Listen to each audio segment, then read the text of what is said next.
Hi, BrenTech here, where tech is made simple. So, back in July, I let you know that Microsoft is deprecating Whiteboard for personal accounts soon. And as mentioned in the video, which will be linked for what it's worth, Microsoft will block edits on August the 22nd and delete all consumer whiteboards after September the 5th this year, 2026. Now, just to let you know that if you are affected, that Microsoft has delayed the Microsoft Whiteboard retirement, which will give personal and enterprise users more time to migrate their content. Now, here's the breakdown. First of all, Microsoft will now end support for Whiteboard on personal accounts on September the 25th, 2026.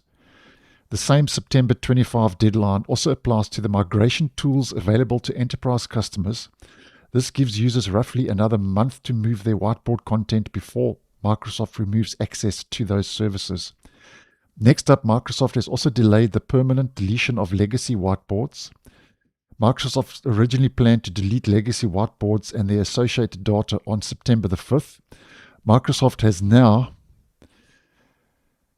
moved that deadline to October 16, 2026. And just take note, once Microsoft deletes that content, you will not be able to recover it. And then lastly, organizations also have more time before Microsoft removes the standalone Whiteboard app. Microsoft previously planned to deprecate the standalone app on September 14. The company has now moved the retirement date to November 30, 2026.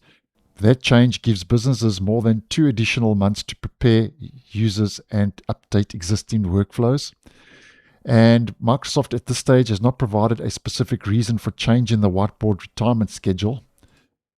But it is likely that the app is being retired for general consumers because it isn't as heavily used in personal environments as I mentioned in that previous video, and is probably not worth the further investment. So personally, Whiteboard is something I never used, but I did see in the comments after posting that previous video that there are some personal account users who did use Whiteboard. So if you are, you've got a little bit of an extended deadline, and just wanted to put this video out just to keep you guys in the loop. So thanks for watching, and I'll see you in the next one.